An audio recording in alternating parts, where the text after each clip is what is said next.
Okay, all right. Well, thank you, everybody. Welcome to, I think this is the first ever local UXPA local chapters panel, where we took four of the many, you know, representatives of the many active chapters the UXPA has, to chat a little bit about how their chapters are formed and what offerings they have, and all the things that you might have questions about. Um, if you are if you are participating, you can use the Q&A area to drop your questions, and you can always use the chat to chat with us. But to get us started, I'm Christina. I'm the director of chapters of the International UXPA International, and we have with us. I'm going to just introduce first Ahmad and Claudia. I think they're both off camera, but Ahmad is the director of the MENA regions. Hello, and Claudia is the director of the European regions. If if you all wanted to say a little something, go ahead. If not, you can you can be the moderator of the chat and whatnot. So I'll leave it to you. Do you want to say anything? It's up to you. You want to say No? something, Claudia?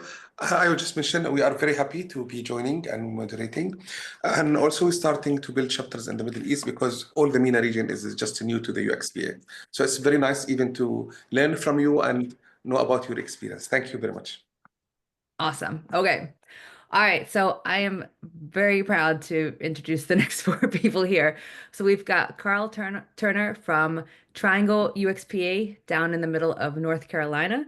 We've got Ankita Duda representing Boston, the UXPA Boston. We've got Clesio representing Sao Paulo UXPA, and then we've got Thomas, who is in the UPA Germany. So just a little brief note of things that I've recently learned about the history of UXPA is that UXPA was not always UXPA, it was UPA before. And so when the switch happened, Germany kept the UPA because it made more sense, and so other people kept the UXPA. So of course, so I just thought to mention that. Okay, so welcome all. Um, so I'm just going to start with the first questions. And this is just if you know the answer of this is, do you know how your chapter was formed and when it was formed and whatnot? Can And I, I'll leave it up can to you I, of who answers. can I start? Please go ahead. The first record of UPA activities in Brazil dates back in 2008. We know that we have some other activities before, but formally 2008 is the main date.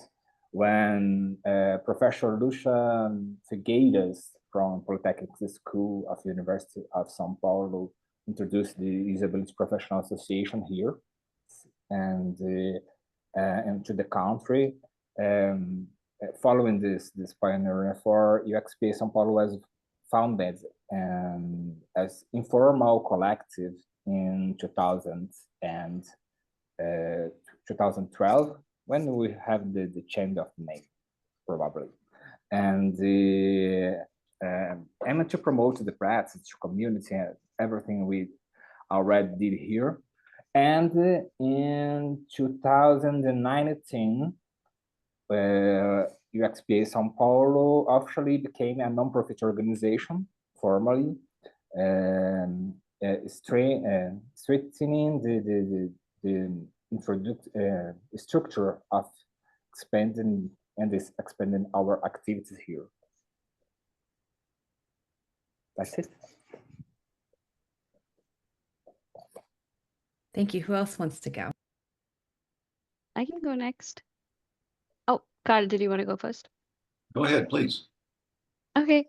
So when I got this question, I actually reached out to one of the founding members, and she had so many fun stories to tell. I could just listen to a podcast of it all. I reached out to Susie Robson, who actually retired from UXPA just last year after 24 years. So she was one of the founding members, and the way she told it to me, I'm just going to kind of summarize what she said. She received it. It all started with a phone call, as the best movies do. It started with a phone call from Diana DeMarco Brown in 2001. They started with a 4-person board. And so Diana was the president. Pete McNally, who's currently working at Bentley, was one of my mentors. He was the VP. Susie was secretary, and treasurer was Paul Boyd. We were the first chapter to form from UXPA International, when they were called UPA at that time. They had their first conference the next year, which started with 30 people, and they held it at MathWorks. And actually, I have an artifact to share with all of you, if that's possible. I'm going to put it on the chat, or should I put it on the Q&A? It was the agenda from our very first conference. It was a small one, but it really got the ball rolling. Bentley University was starting up around that time, I believe in 2001, if I'm not wrong. Or, sorry, in probably 1999 is when Bentley University was starting up. And a lot of influence in creating the board came from the Human Factors program at Bentley University. And you would see a lot of, we have a lot of good, solid community. Every year at the conference, you would see there's a lot of Bentley influence. And in the recent years, we have seen a lot of the other schools also joining in, partnering with us to create events. We get a lot of volunteers from all of these schools in our Boston area. So yeah, that's kind of how it started. And mostly it would be in-person monthly meetings, and they would have, they would do cookouts or have a lot of, I think Chauncey, that's something Susie mentioned, was Chauncey Wilson was one of the board members. He would cook elaborate lunches, and they would kind of do everything together. So that's kind of the story of the beginning of UXPA Boston. Awesome, thanks. Carl, do you want to go? Sure. Our local chapter started back in 2006. I'm in the Triangle region of North Carolina, and the Triangle consists of the research schools in this area. That's Duke, UNC Chapel Hill, and then NC State. So a couple of graduate students from UNC Chapel Hill got together and decided to start things. It was very informal when it started. It was basically get-togethers for people at one of the local bars on Franklin Street in Chapel Hill. And then they sort of grew it from there. I guess I got involved in 2007. So I drove over from Durham to Chapel Hill to socialize, and people started planning small events. And that's really sort of where things started and got the ball rolling. It went from events at some of the local schools, UNC primarily in the beginning, and then later on in some of the companies who were willing to sponsor. And then I think about 10 years ago, we started our major conference that we held every year in September, and that's called UX Y'all. So planning for that has just begun. But that's been really sort of like the driver of a lot of interest in the local chapter are the people who discover us by going to this very well publicized and well-run conference.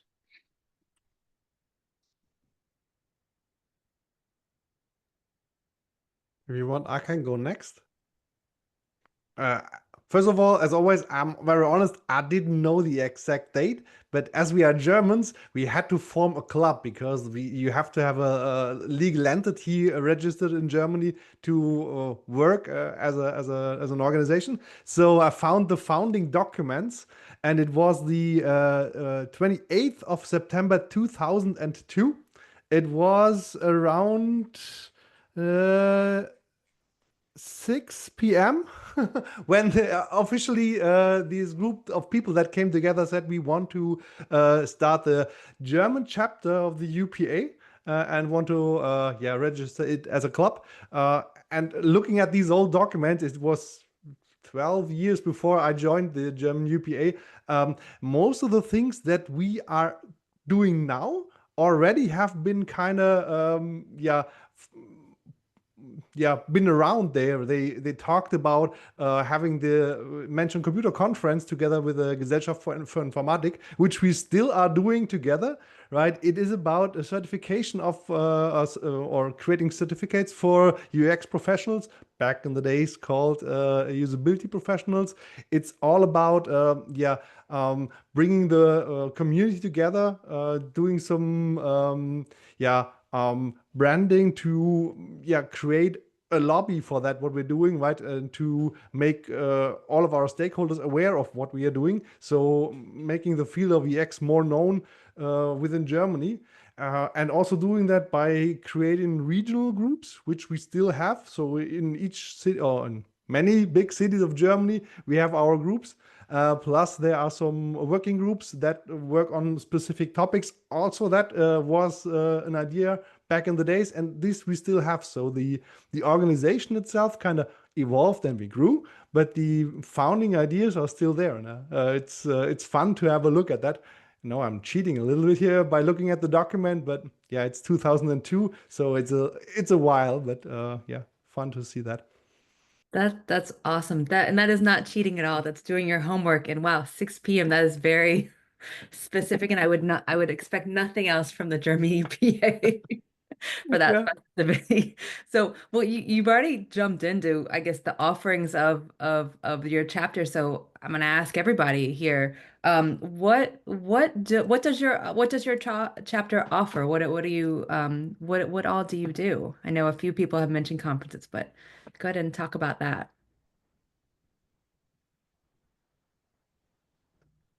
Well, I can talk about our offerings. In addition to the yearly conference, that's the big driver for interest. We also offer monthly events. We try to do them in person if we can, but we also host webinars. And then one of the offerings is just social hour. So a couple of our members sort of own social hour for senior designers or game night, or we just get together at a bar in RTP, Research Triangle Park, and just invite everybody. And a lot of this is funded actually by the money that we collect during the conference. So that gets fed into just sort of outreach and trying to get people to bring their friends and learn about Triangle UXPA and learn about UXPA. And that's been very successful. We also offer mentoring and also portfolio reviews. So that's been popular, especially over at UNC in Chapel Hill. My experience has also been very similar. Our main driver, the biggest event for us has been the annual conference. We're doing the 23rd one this time, and we've had a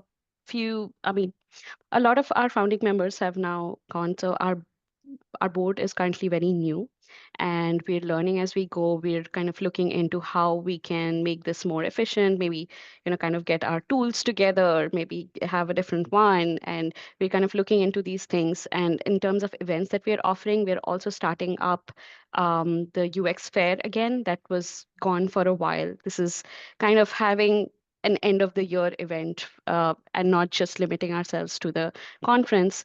UX Fair is essentially a mini conference. It's more catered towards early career professionals, and they get mentoring there. We keep the budget very low. We kind of partner with so that's something new that we are also trying to do more and more. We're partnering with other UX communities in the area, like IXTF, and others like Ladies at UX. And we try to keep that conversation going because a lot of our goals are very similar.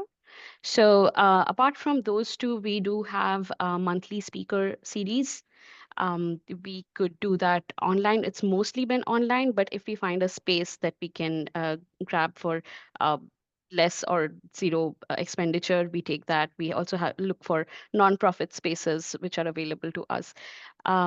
Then we do workshops. It's really, based on what is available. We do have a dedicated person who does the scheduling and kind of works out the logistics of the events.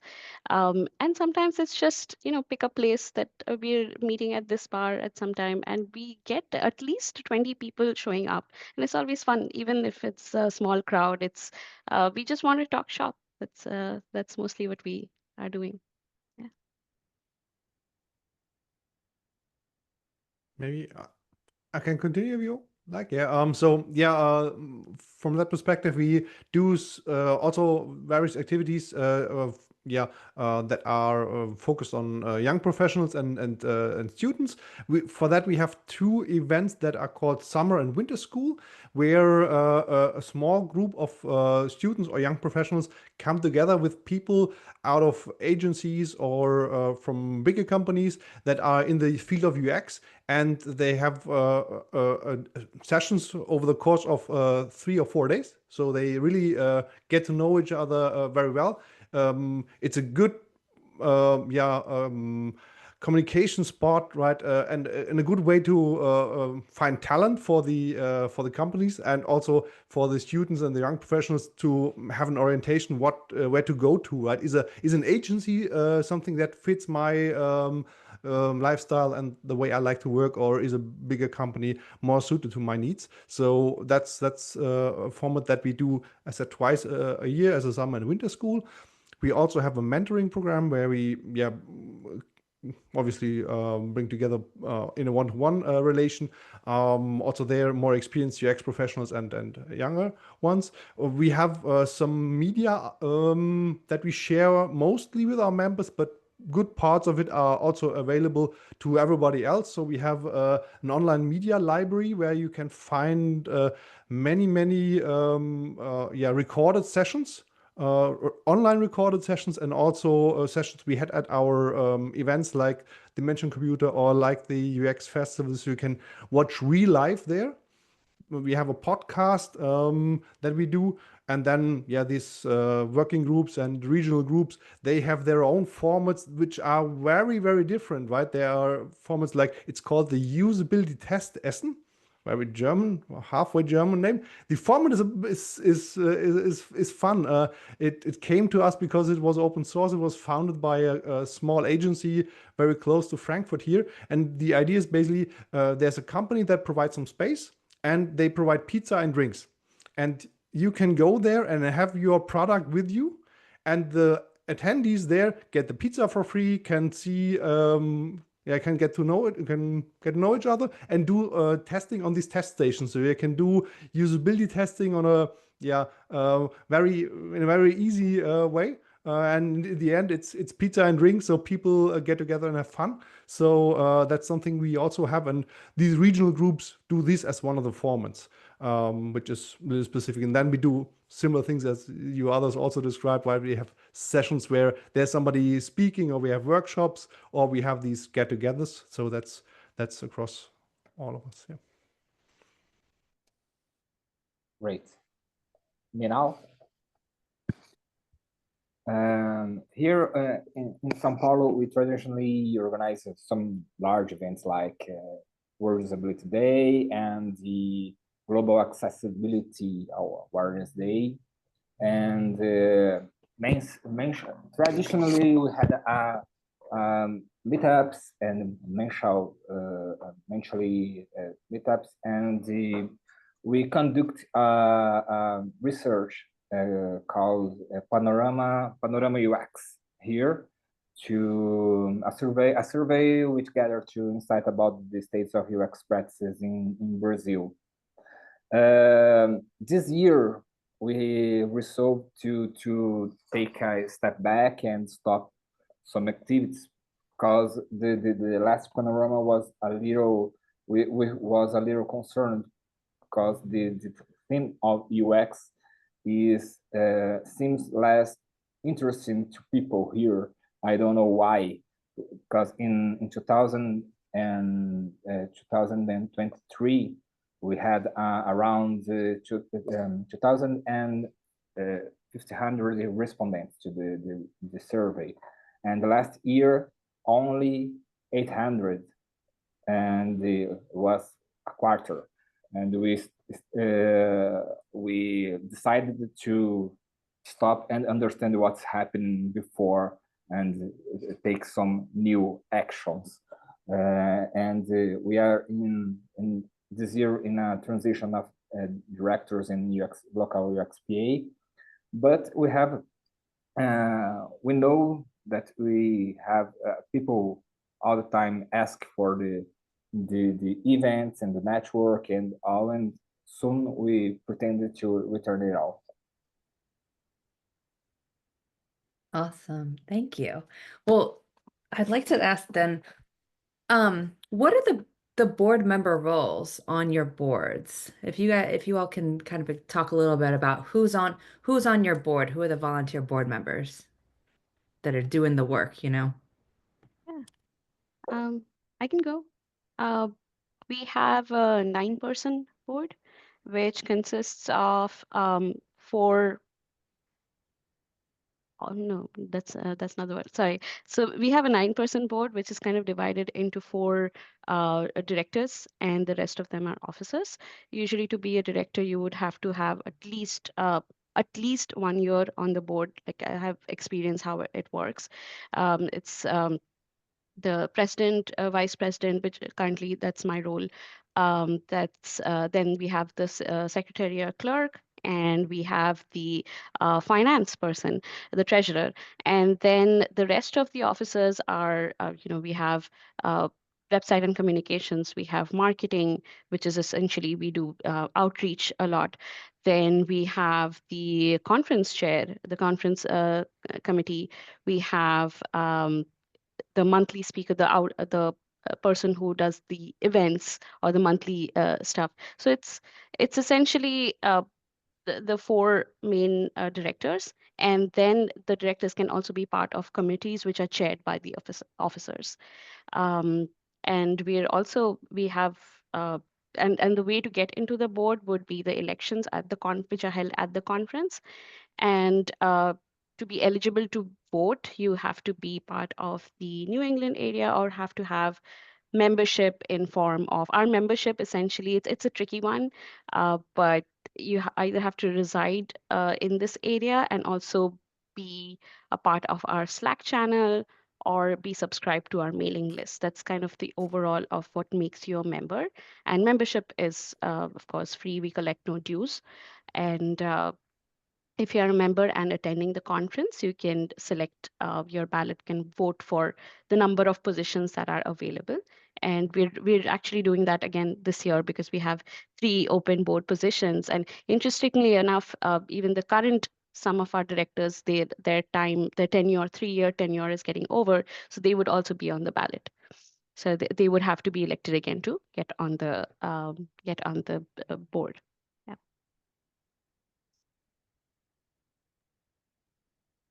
Okay. We have a very similar setup. We have president, treasurer, and secretary. Those are the roles that have to be filled. And then we have people for memberships and sponsorships, events, and we have community and mentorships, directors, and marketing and communication. We also have directors for volunteers and social media. And this year we have a director of social impact, somebody who's out there looking for a project volunteers would like to work on that will have an impact in the community. Our members, we have, for people who work in companies and are presently employed, pay a membership fee. But for students, it's free. And those are the people that vote every year on open positions.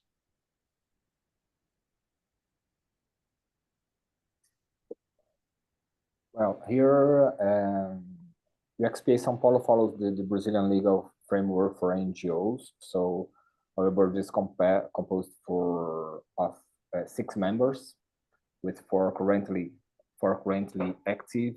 2 positions are now in open. I serve as the president, and we have other key roles such as treasurer and executive member responsibilities for overall chapter management. This year we have a 3-year cycle for the executive directors, and this year is the year of the new election, and so now we have in the middle of this process.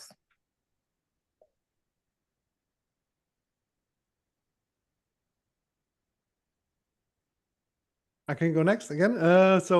Yeah, we have a board that is elected yearly by our members. So in theory, there could be a lot of transitions there, but typically, yeah, the board members stay for more than a year because it takes a while to get used to all of that. And yeah, if you want to achieve something, then it obviously oftentimes takes more than a year. We have the roles also again.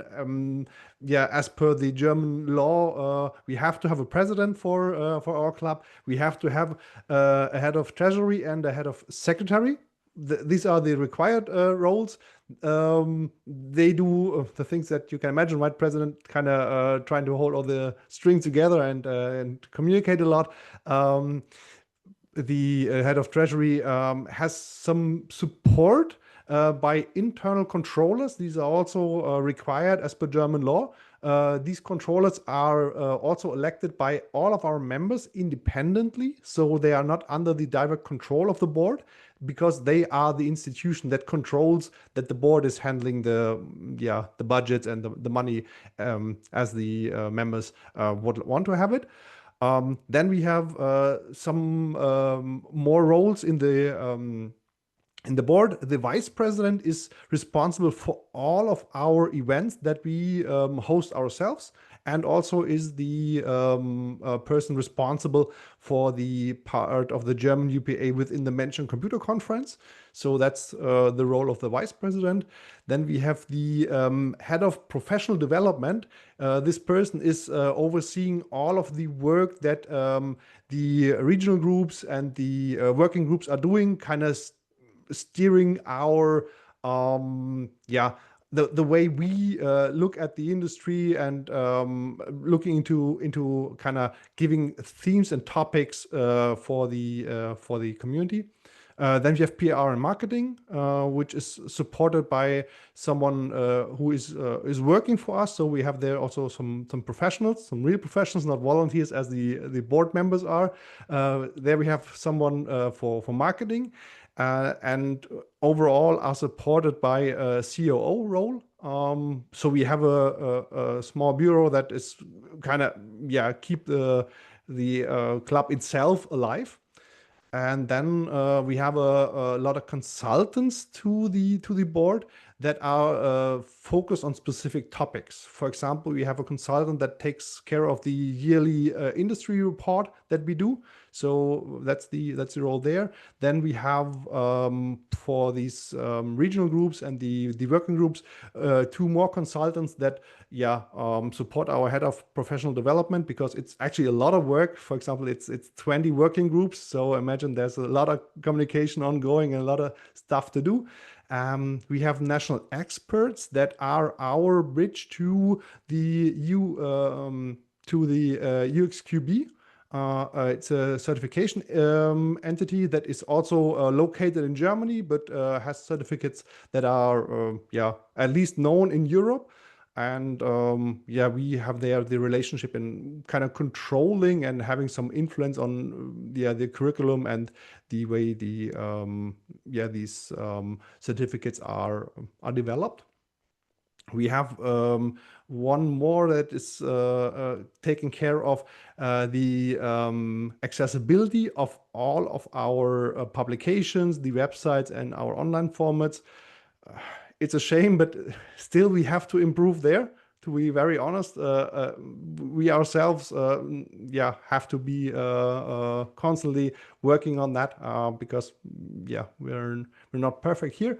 And then we have one more that is taking care of the accreditation that is coming from Austria, basically, but is in partnership with us. So there we have another consultant. So it's a larger group. We try to distribute work, but all of these consultants are then connected to board members, which basically then are in the leading role there to have all of these people that are working kind of coordinated. Awesome. Thank you all. So this is going to jump off into the next question here that I have is, I have not heard of any boards who have not have this issue is how do you keep your board members and also other volunteers engaged, right? To keep the work going. How do you do that? What are your tricks?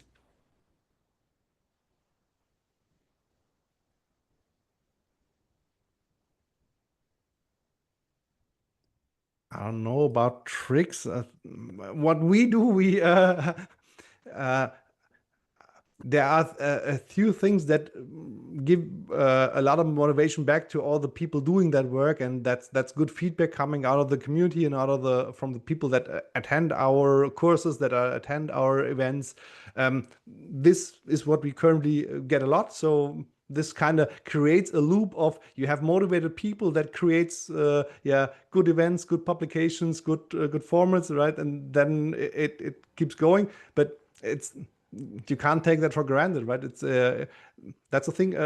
Also, oftentimes, and that's something we want to do more. Praise the things that people do. Take nothing that volunteers do, and volunteers also our board members, right? All of the consultants, they're volunteers in the end, right? Don't take it for granted, right? And a serious and honest thank you also means a lot to people. And if you can add here and there some benefits, that's a plus. What we try to do here, for example, we here and there get some free tickets, for example, for events that we are in partnership with. And so our standard routine is to ask all of these people that contribute so much to the community first if they want to have one of these free tickets. And that kind of creates a circle also, right? It's for them a learning opportunity, and of course saves them some money. So nothing they can expect, nothing somebody would expect, but if it comes to you as a kind of a appreciation, then it's seen. Good. I really agree when you say that a simple, heartfelt thank you really goes a long way. And I think what honestly really helps is we have a very engaged student community here because, I mean, the nature of Boston is we have a lot of schools here, and the UX community is it's really not that big. I mean, yes, big in numbers, but we all kind of know each other, and you know that the people who you're working with and volunteering with might just end up hiring you, or you might become co-workers at some point. So there's always a mutual feeling of respect, and there's always like we try to keep it- be in constant communication. And uh, at the end of the day, the board members, we it's a volunteering role, and there is that unsaid thing that, hey, I can get back to you at a certain time, and I'm sorry if I am not able to. uh, we also have other day jobs and other things that are there, so it's okay to follow up and ask more questions so to keep that door open is really important. And for us, the volunteers are the backbone of our conference. For this year's, we have around 45 of them, and they're not necessarily only students. They might be working, maybe they just want to contribute. So uh, just relaying the main expectations to them and what they're going to get out of it, making sure that they're not engaged throughout the conference. It's just for a certain time, and then they should be able to choose where they want to be, actually go for the talks that they want to attend. So we've had a good experience from volunteers, and it's something that even students in our program heads in the area also recommend. Like they'd say, volunteering here is a really good experience. So we get that stamp of approval, and that really helps. I think we've had a challenge in having our board members engaged. So that's a different one. Um, Again, same thing. It is a volunteering role, but here there's the twist that you have signed up for that volunteering role. So you would have to, um, you've made a commitment. So we've had struggles with board members actually attending the meeting sometimes, but as long as they are reviewing the minutes of meeting, they will have tasks assigned to them, and we'll follow up with, hey, these are the things, these are the deadlines that you need to get it done by. If you're not able to, at least communicate that. So we're all learning as we go. And as I said before, currently our board is very new, but I have to say that we've all been very, very engaged. Maybe because we're all new, I don't know. But we're taking things like, okay, do we change up things? And if you're changing up things, you are leading this, come back to us with research and we can debate it. And it's really friendly, and it's we just ask for 2 to 4 hours per month of commitment. But it is an unsaid thing that the months leading up to the conference, we'll have to meet more often. We'll have to be more engaged and on Slack, or at least responding with maybe a thumbs up, or just give your ideas. So I'm glad to say right now with the current board, we don't have that problem, but we have had that in the past. Yeah, I'd say our experiences are similar in that the conference itself, the students love to volunteer for that because the conference is expensive. And if they're willing to put in the time and do the volunteering, they get into the conference and they get to meet a lot of people in their community and they get to do a lot of stuff. But the stuff that they're doing is pretty well structured. So we, for the rest of the board, sometimes, our board, the work is not well structured, and we need to do a better job of saying, if you come in and do this, this is what you will be doing. And there's already some support there. There are already some templates or workflows or something that will get people going and keep them engaged. Because sometimes we've had people go in and say, I don't know how to do this. I don't know how to organize volunteers, for instance, or I don't know how to do this thing. And they're surprised to find that they have to actually build that capability themselves from the ground up. So that can be off-putting. But yeah, we've had a similar situation with our board where some people come in and they're drivers and they're going to get it done no matter what. And in other cases, the work was not structured well enough for them to keep them engaged. And that's always something that we could do better at. Thomas, you have your hand raised.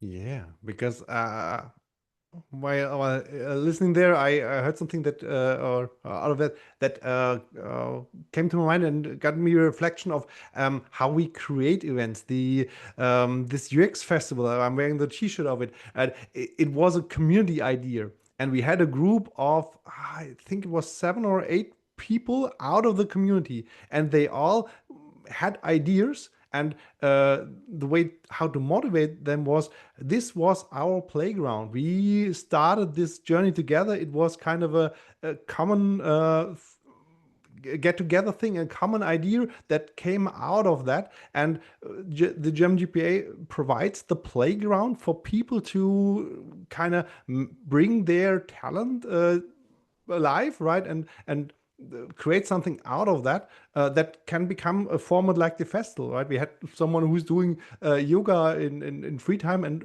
we integrated that into that UX conference session kind of thing, because we did morning yoga and evening yoga, and we made a party out of that. We had people coming there, that are DJing and were then the DJ for the night. So it was from us, for us, and so taking people serious in with all the talents that they have besides our UX profession, and give them the playground and let them do things helps a lot. Also, that's how the community here in Frankfurt kind of restarted. It was just people coming together and say, we want to do something. And there, sometimes it's just some small hints, giving them some, as you said, Carl, right? Some idea how things typically work, and then they can build on top of that and create their own formats and their own ideas come to life. And that is a big motivation. Claudia, what about you? I want a handbook from Thomas. I want a manual to do things that the people do in Germany, UPA here. I can say that before the pandemic, it was very easy to put people together and do meetings. Easily, we could put together something like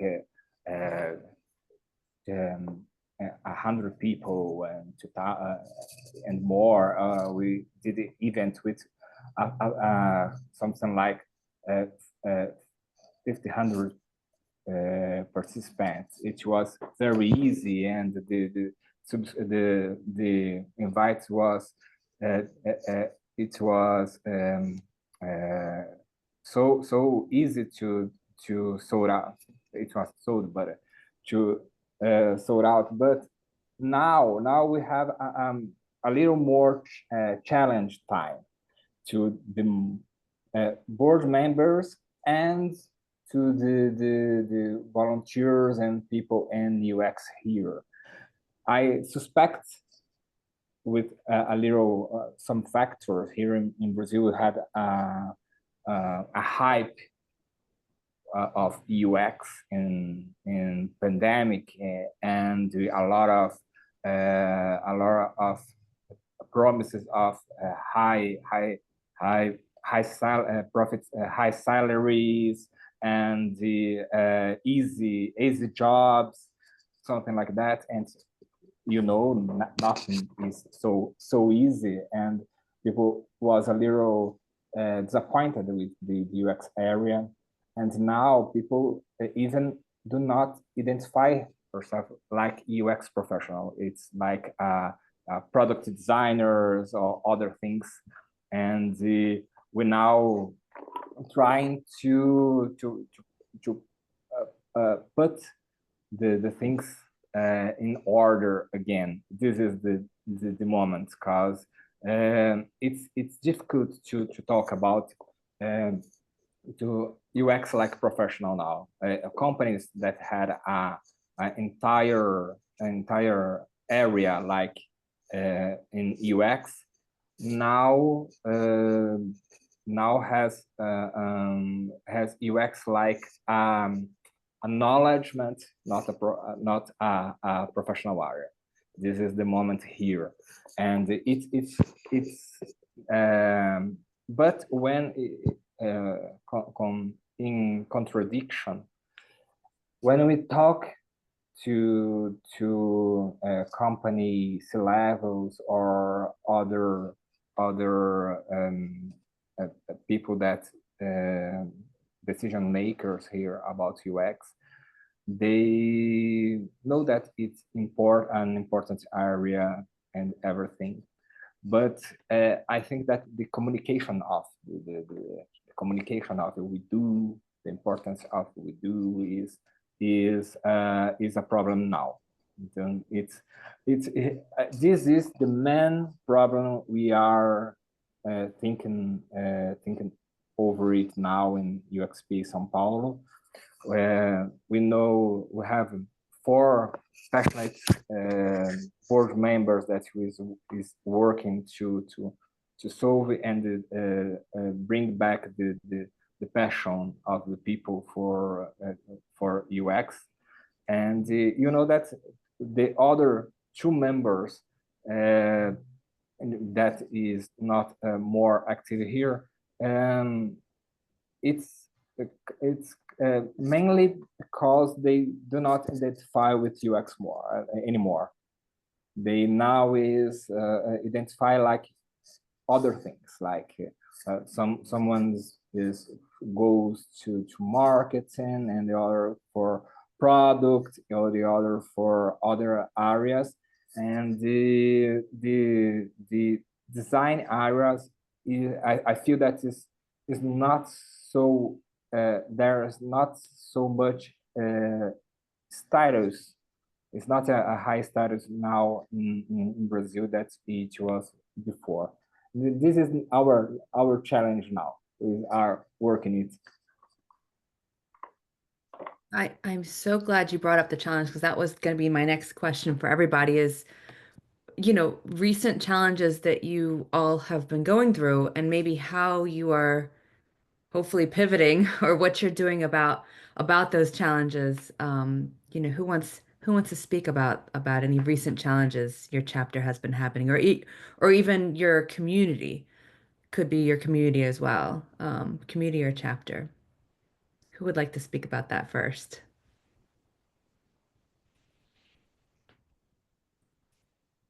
I could add some thoughts on that. Go ahead, Thomas. Yeah. I mean, the challenge that we have, right, is coming out of a world that we kind of changed, right? By we as UX professionals were always saying, right, we need to be ahead of the curve, right? We're not doing only the design thing that done some developers build, right? We want to become managers also. Now we have to. Which changes the roles we have to we also have to have to cater. And then on the other side, all these AI capabilities are here, right? UX writing was a huge topic, right? This is there now, and AI will do a lot of that. We were talking about design systems a lot in the past years. Now they are here. Wherefore do you need so much UX design resources? And it oftentimes comes down to, in the last, I don't know, 10, maybe even 15 years, the biggest chunk of work that was demanded by all the clients was, give me a wireframe, give me a design that someone can build in software. And this chunk of work will be smaller.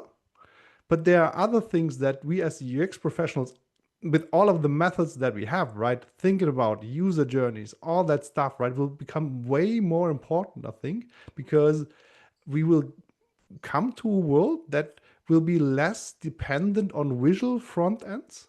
This, not like with this not so smart voice assistants we had 5 years ago, but with the new AI assistants that will come, right? Less front ends to be designed, but more thought about the actual user journey will be needed, I think.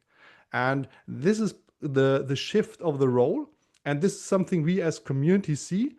We are going into that. We want to change.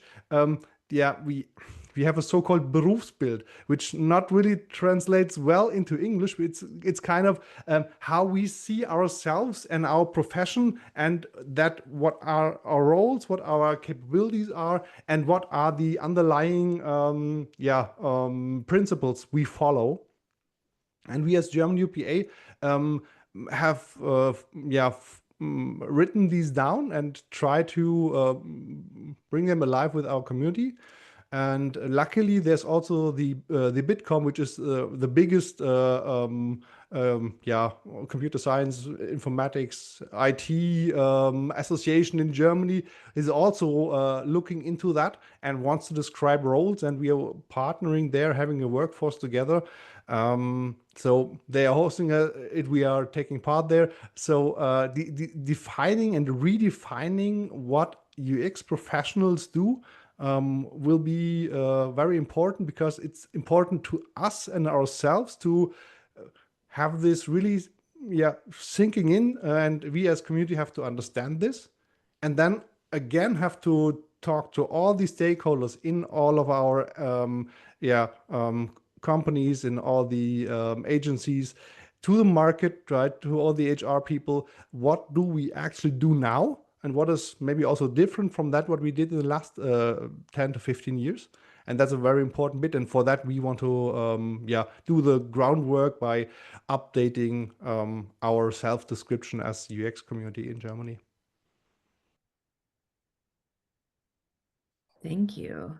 Ankita, do you have any recent challenges? Yes. So I resonate with a lot of what Thomas said.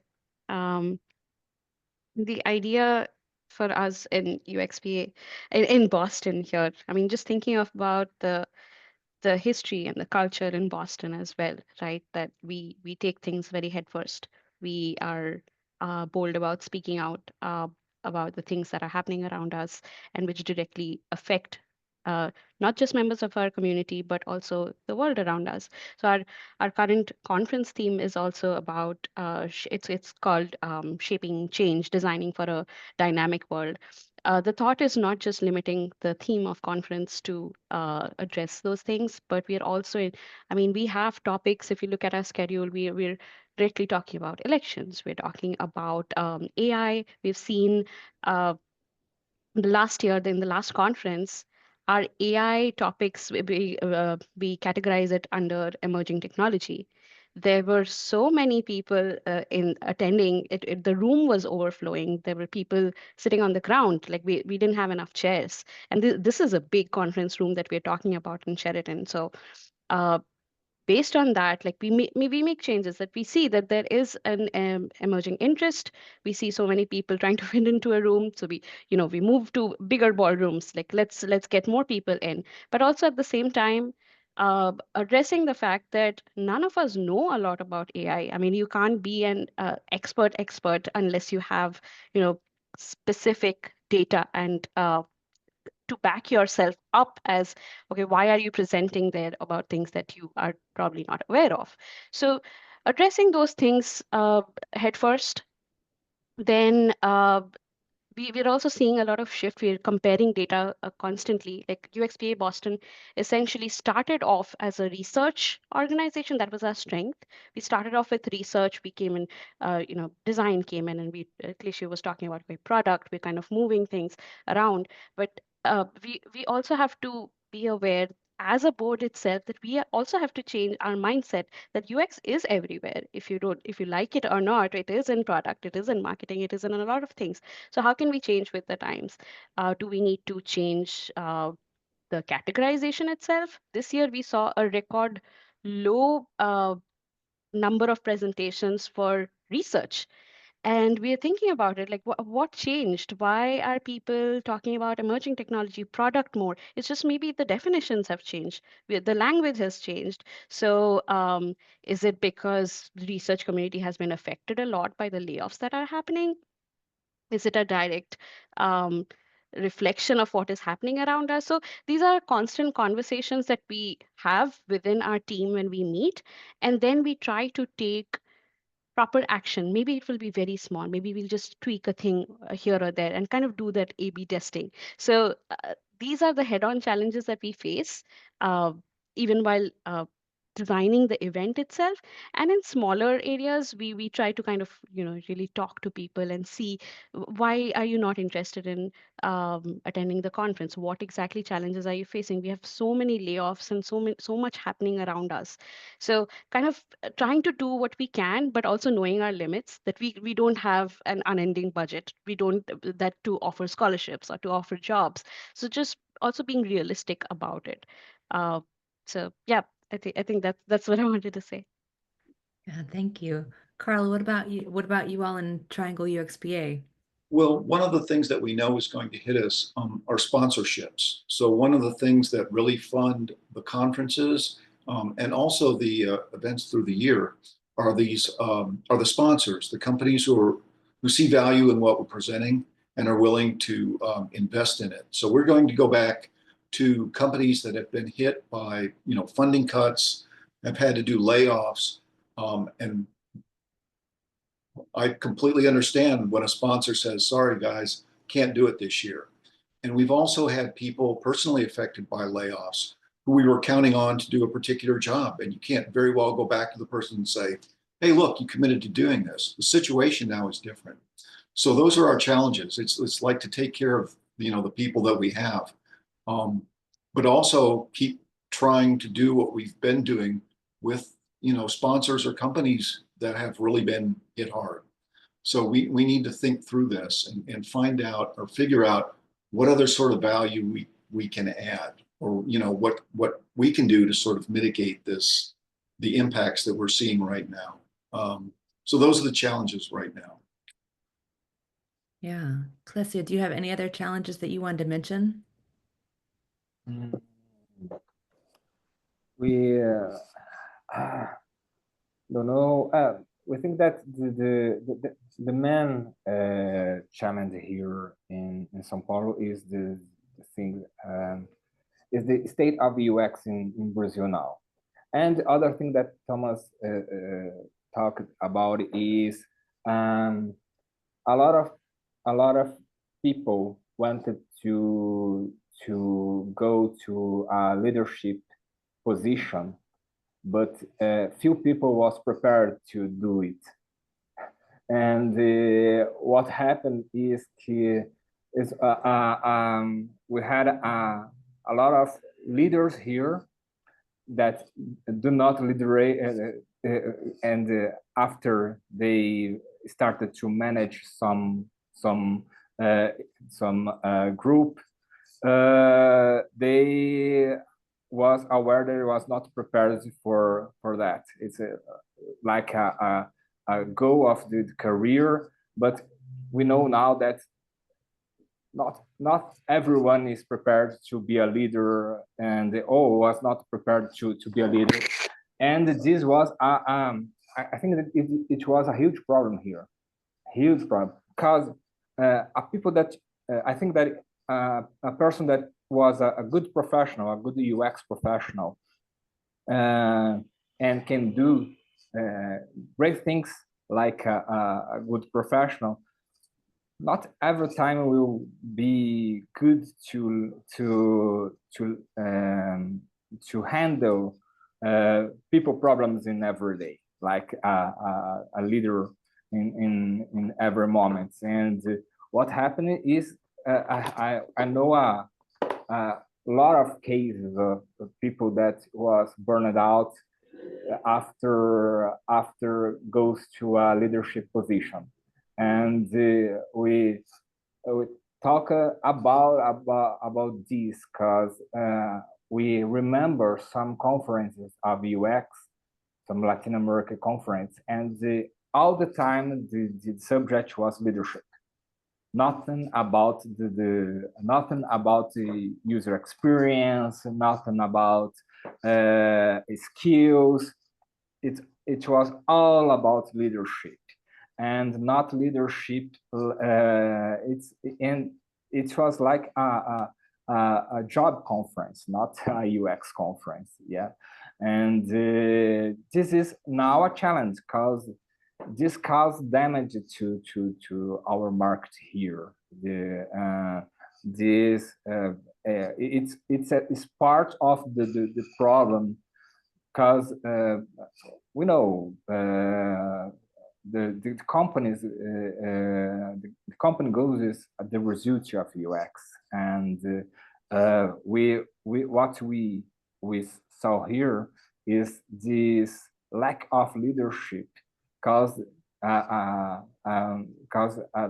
not very great results in companies, and the image of the UX was a little damage about these things. And this was I think that because this I think that this is the time to rethink our here we are rethinking our role as professional. Yeah, because and trying to tell people it's okay, just be a good professional. You not need to be a manager or a leader or something like that. To be a great professional, UX professional with 20 years of experience is great. You do a lot of great things.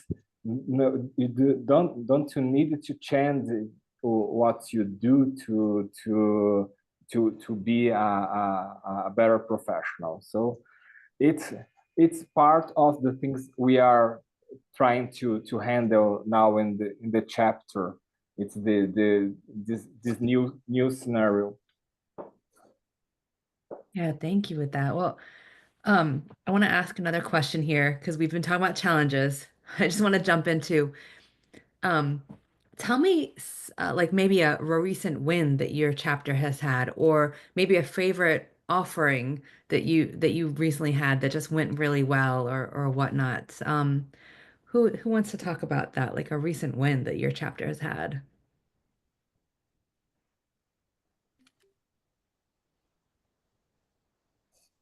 Well, I can talk about a recent win. You know, I've already talked about the success of the conference, but one of the things that I had been feeling stress about was getting engagement from the universities. If you can get somebody at a university who will champion you and allow you access to the resources and students and so forth, it's a huge win. And I just had somebody from Duke University who just started a design and technology innovation program reach out to me and say, hey, you know, I've just got here in the last year. I don't know the lay of the land. Is there any way you can help us put on an event? And I said, well, sure, we can do that. So he brought in a speaker who's well known, great speaker, guy was a consultant and an author, and brought him into Duke University. And, you know, we sort of took over the publication of this. And most of the people in there were our people, as it turns out. He had a few of his own students in there. But that sort of opened a door for us to work with this individual from Duke. And we would like to be able to replicate that. But there's no instruction for doing that. I don't have a way of saying, I want to do this at NC State, or I want to do it at North Carolina Central, or wherever. It was just like a one-off. So I'd like to be able to repeat it, but I don't know how to do that. So the win was just, it was kind of lucky, but it was a win. So there you go.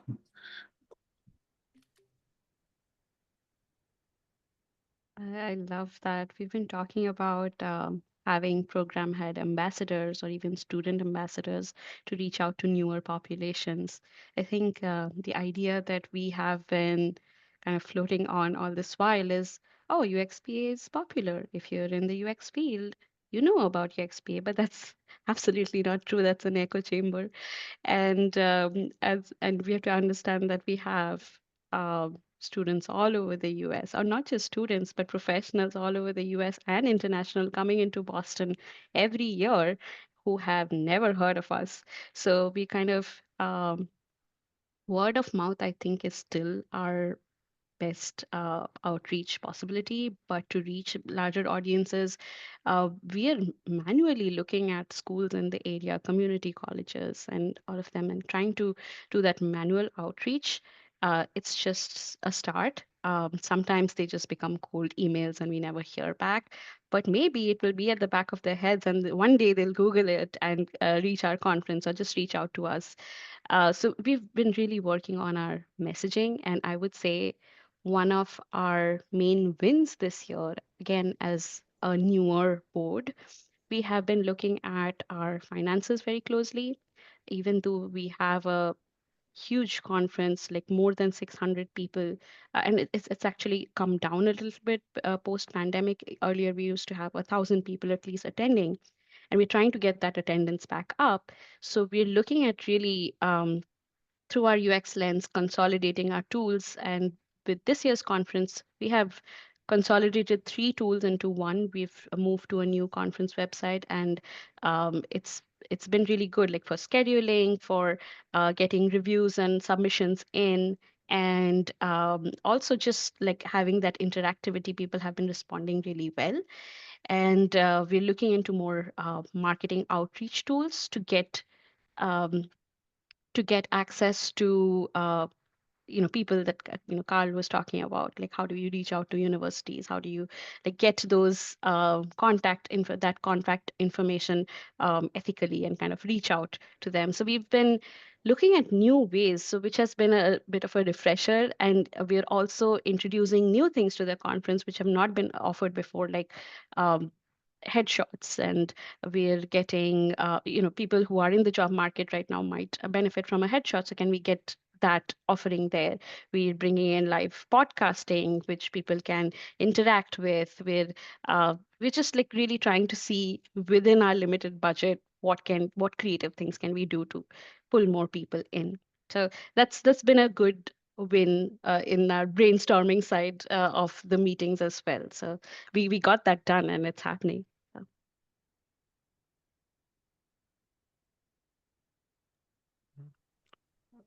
Maybe for us in Germany, we are also facing these economic challenges, obviously. I have a huge drop in sponsorship, and starting it with the opposite of a win, we, for this year, could not have our UX festival because without sponsors we had to cancel that one.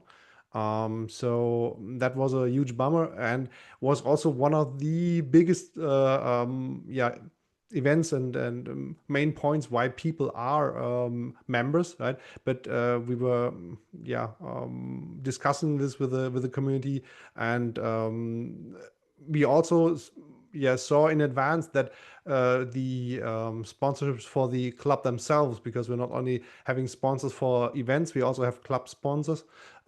This also had a huge drop this year. So we saw this in advance, and this could have become an economic challenge for the club itself. So what else can you do than raising the membership fee? Which again creates a risk in economically tough situations, right? People could flee your club, right? Because you can't hold them back, or you can't hold them. But luckily, we don't have a drop in membership. Of course, a few people left the club. That's unfortunate, but understandable. But we won more people than we lost, and were able to increase the fee, which seems to be a small thing, but in the end gives some feedback that the people trust us, that the money they pay for the membership, right, is giving them so much value in return that it makes sense for them. And I mean, we're talking 95 euros for a professional yearly. Right, so and we had to raise it by 20 euros last year, and the people didn't flee our club. So this in this kind of situation that we are with our economy in Germany and all of the world basically currently, is also already kind of a win. Yeah. Alessio, do you have any wins recently in Sao Paulo? Well, wins. Let me see. Last year we had a huge event here in a tech pole, in a tech hub, linked to the aerospatial and sector, and it was great because we started to talk about UX and design to engineers that was a little resistance for the theme, and we started a great conversation with other areas like agriculture and sectors like in research like real estate and other areas that it was a little resistance to the UX. And what I can say here in our like for the association in UXPA itself, we turn an NGO here in São Paulo was a good thing, because now we have a bank account, and we can do officially things like contract with sponsorship and other things officially, like and not like a collective of people. And it was a huge problem, because the organization, when it was just an informal organization, was a little odd, and now like a formal NGO is a little more easy, like paying taxes and receive things officially, like an organization, a serious organization, is a good thing was a good thing for us. Awesome. Thank you for that, everybody. We could talk about this forever. I'm gonna do like kind of a lightning round here of audience questions here. Let's see how fast we can do all these, because there's quite a few that have come in from people. Let's see. What has been working really well with your audience or your chapter? I think a few of you have touched on this a little bit, but recently, what's been working really well for like especially for the audience, for the community? Partnerships and in-person events. Yeah, Yeah. that's what they've been kind of going towards. Yep, yep. And partnerships really just help us increase the audience perimeter, and they all have their marketing channels. So it's just a way to get more people involved, and people really like in-person events. So that they get that chance to kind of meet up after, have a drink, and really build that personal connection. So this is what we've been hearing consistently, that we want to meet more, we want to have friends in the area, we don't know anyone, and this is really good. Awesome. Who else Yeah. has any comments? In-person events are great. We've also had a lot of success with bringing people in who are not UX designers, but know about AI and could explain sort of the impact on industry and also potentially on UX people. So people really want to hear that message, and they want to hear it from people in the industry. So we had Josh Offred, who's a design ops manager at Google, come in and did an in-person. And we also had, I mentioned earlier, the event that Duke University sponsored for us.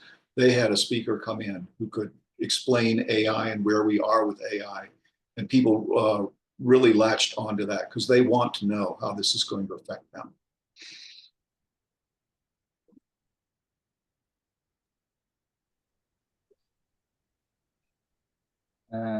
I think that we did last year with some success was mainly presential events. People are thirsty for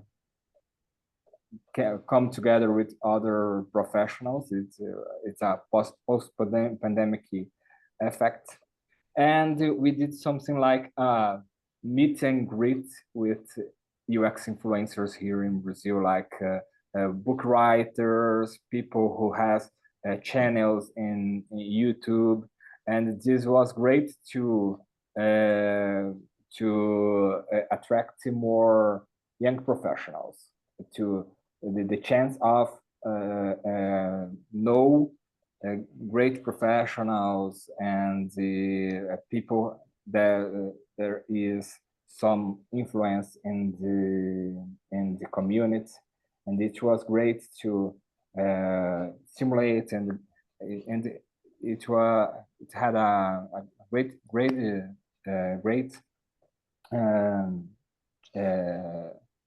talks. It was great.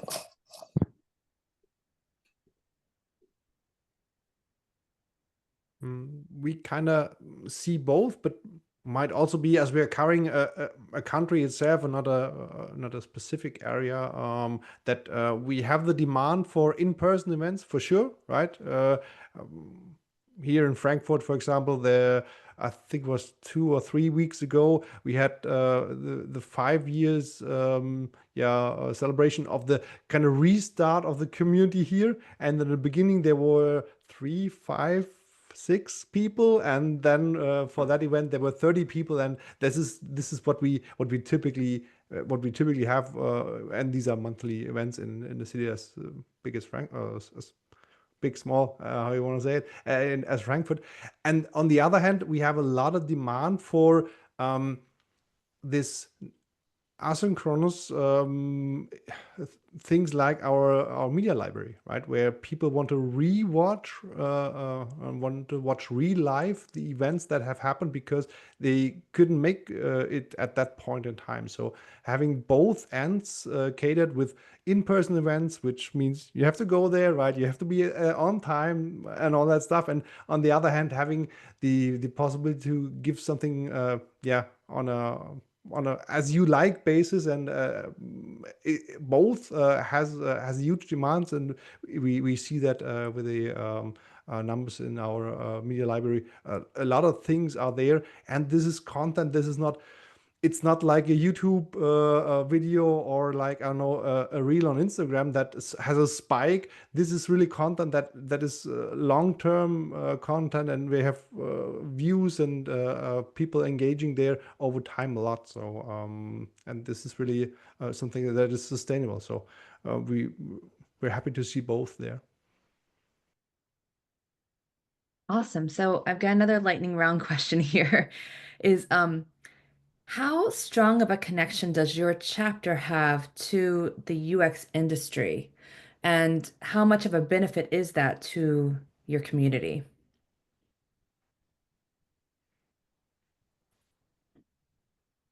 Give a quick response. We are, I said, we are the challenging times, but many of our sponsors, especially the ones that are agencies, are with us for a very, very, very long time, and they are there. So even in these challenging times, they do not let us down. So that's actually really great. And then there are these success stories, right? We had volunteers that got to know us as German UPA, then got to know people from companies, and now are UX professionals working there. So these are these interconnections that are there. One of our biggest sponsors, Adesso, is basically, we wanted to have a workshop for the board. We asked them, hey, could you provide us some room? Then we went there. We didn't have to pay a conference center. We just went there, had a chat. So we had a real exchange, and it's really a relationship there, not only a sponsorship. So that's what we do there.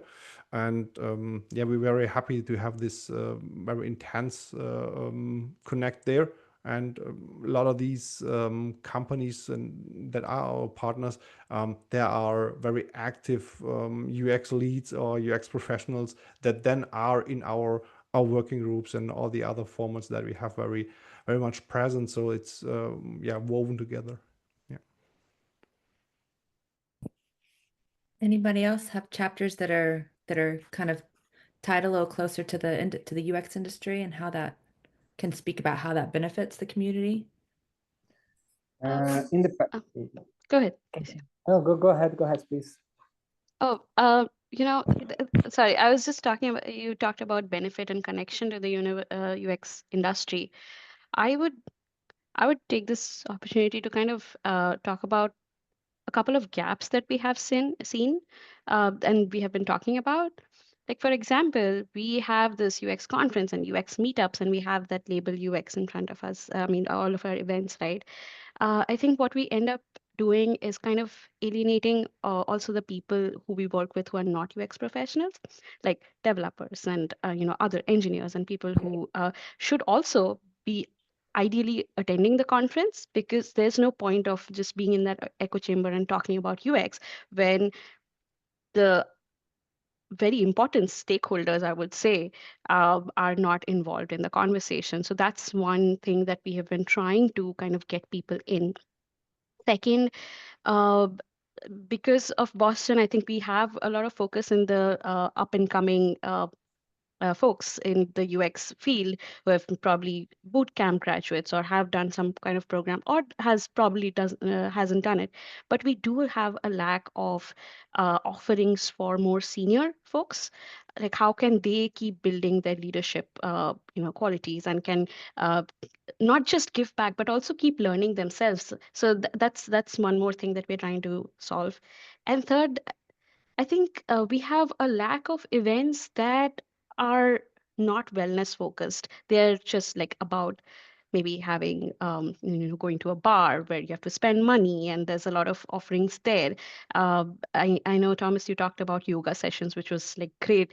We talked about having a Tai Chi session and connecting UX and Tai Chi at the conference this time. I don't think that will end up happening this time, but we're trying to have more events that are catered towards more wellness, and people don't have to worry about spending too much money or not being in comfortable situations where there's alcohol involved. Like, so we're trying to be more inclusive in those ways. So in a way, you could say that we're trying to have be more inclusive and just kind of influence the industry in a positive way. So those are a couple of things I would say. We are pretty well connected to the UX industry, and we have that platform to push those things forward.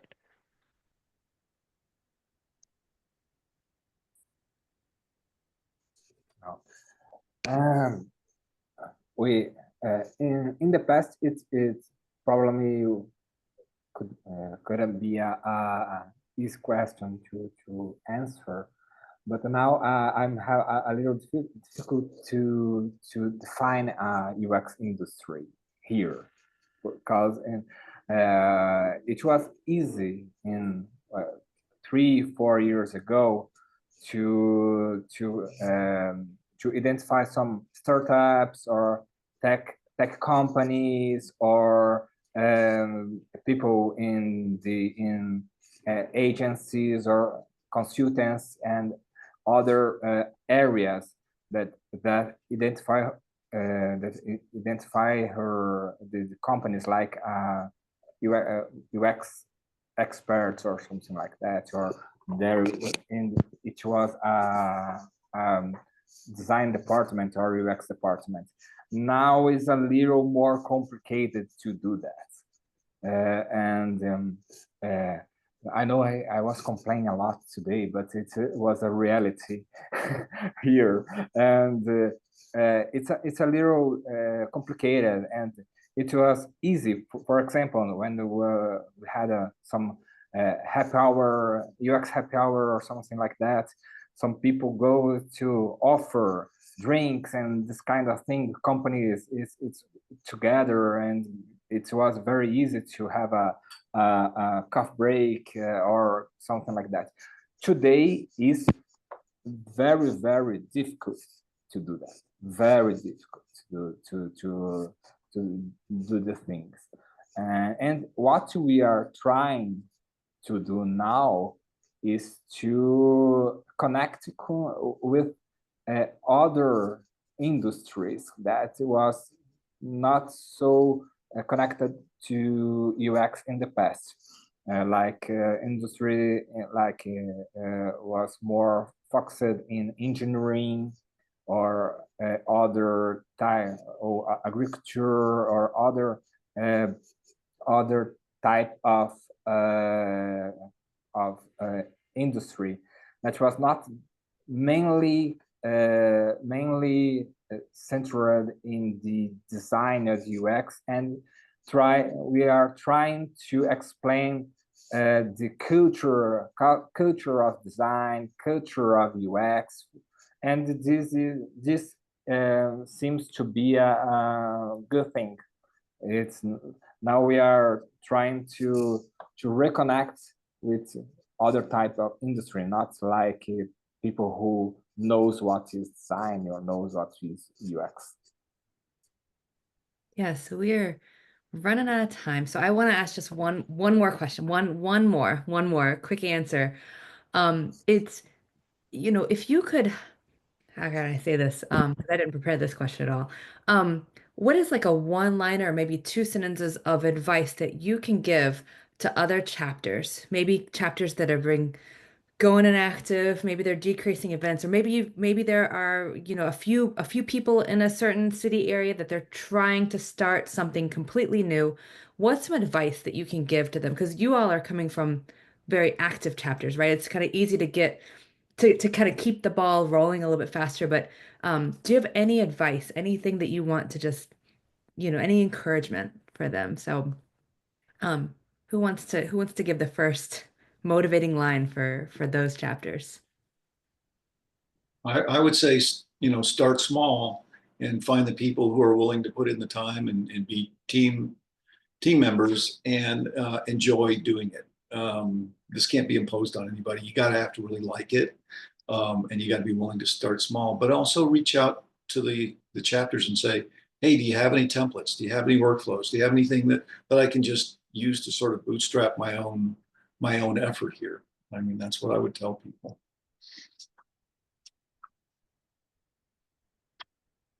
Carl nailed it. Yeah, that's it. Find that core group of people that Maybe one thing to add, find a common goal, some idea you want to have, some kind of a mission that you are on, that keeps you going and steers you in a direction. And yeah, that helps. That mainly start small and find people who knows what is a volunteering work, because